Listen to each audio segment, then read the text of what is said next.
Everybody, welcome. Glad you're here. I'm going to be going over not necessarily the replacement, but the upgrade to the hard surface toolbox. And the Bool Box is going to be just that. So what I got to do is, like, over the period of time it's going to take to finish this thing, I'm going to integrate the options and features from the hard surface toolbox into the Bool Box. And what I'm going to do is, I've already made this add-on, and this one I'll just give away. You guys could go pick this up, and what it's going to do is it's going to throw in a Boolean set, and I corrected some of the issues from the previous version, so now you can just click add Bool Box and it just adds everything in automatically, so you don't have to do anything. And it's a lot faster than the other one, but I've still got some work to do, and I actually made some very good progress. So if you're here, you can show cavity on this one, which is very good for booleans. You need that. Now you could turn all the booleans on or off right here, and you can go from, and this is an experimental feature that I think is going to be pretty fun. It's something I call the flex bool. Okay, so the flex bool or the flex grid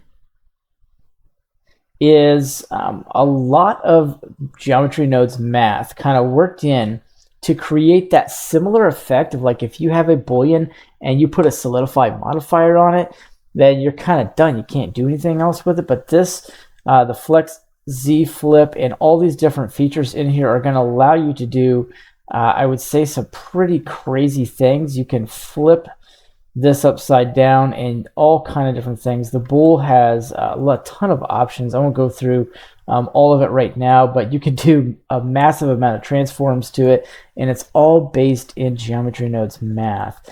And this version that I have here is a little bit slower than the one I'm working on, but like some really big changes.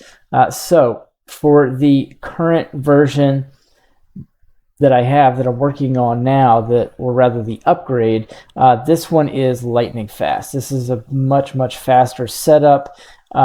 It handles multiple booleans a lot better. I really changed up the code, not only the geometry nodes setup, which, you know, all of this will be cleaned up, but the actual code behind it that is going to be running it is going to be so much faster. And that's kind of what the shell over here is. So what you would do is you would go and download this and get used to it, because what's going to end up happening here is, well, I'm trying to take over with booleans basically, and there's a lot of competition out there, but if you can back it up with geometry nodes and I think make it just as fast, if not faster than anything else out there, that's going to be pretty cool.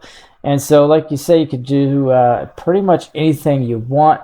And here's another fun fact. You know, when you're in here, you've got these wireframes, and if you were trying to convert this, you know, and apply it, they're still there. So you really, it's not useful in that manner. But here's the big kicker. So I hope you stuck around for this, because now I have some booleans set up in here. As soon as you click it, it's going to say bool done. Okay, and if you come down to the next boolean set, and don't worry about how the geometry node setup looks, because it's all going into an add-on form, so it won't be all cluttered up, even though this is pretty organized. And I just click UV done, and the UV grid is going to go black. And then if I come down here and click cylinder bool done, then that's going to go black. And I'll have an option for this inside the add-on, so you don't have to like do anything, but you just go to object at this point, and now you can convert it to a mesh, and all of those are gone, and you're just stuck with the booleans that you wanted in the first place.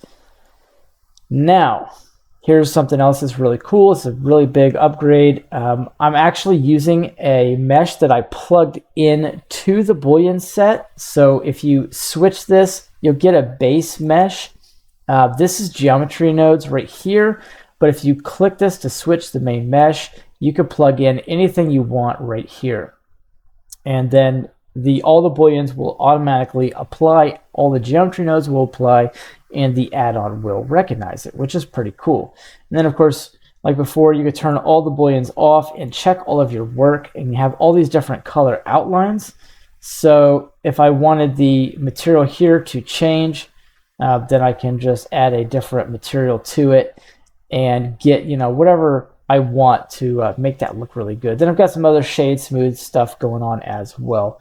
And then once you apply all those, the standard shade auto smooth will work nicely, but while you're working on it, there will be some shade smooth options, and really cool. So if you were to come in here, and I'll just kind of go back, and you're working on the mesh that you imported, you can now come over here and you can add a subdivision to this automatically. Just realize that is going to make everything go a lot slower.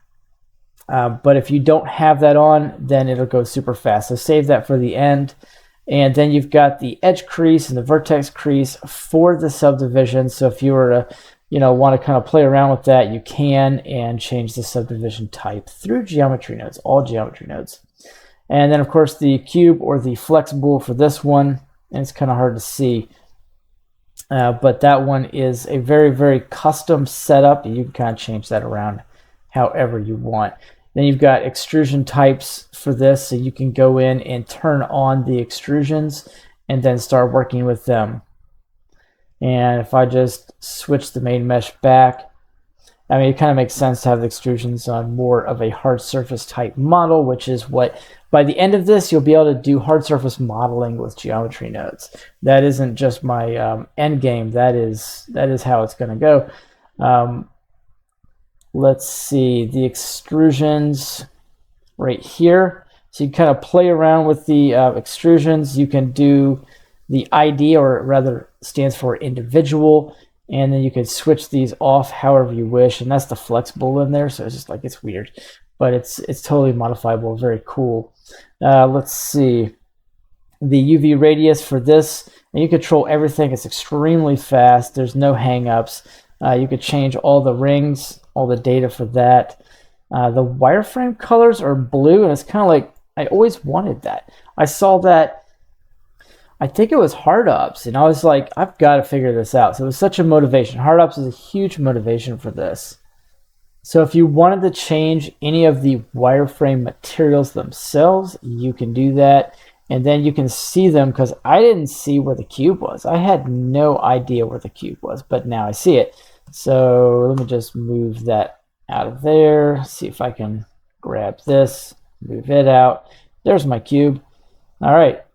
So yeah, and they all are controlled by an empty, which I think is going to be pretty useful, because you can kind of grab it, rotate it, do whatever you want with it, and not lose track. And each one has something a little different that kind of represents it. Like the cylinder has a circle, the cube has the empty planes axis, the sphere has the spherical empty on it.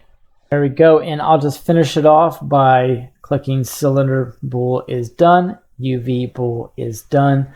Now I'm going to scroll all the way up here and go main bool is done. I'll grab my main object, do it again, convert this to a mesh, and that's it.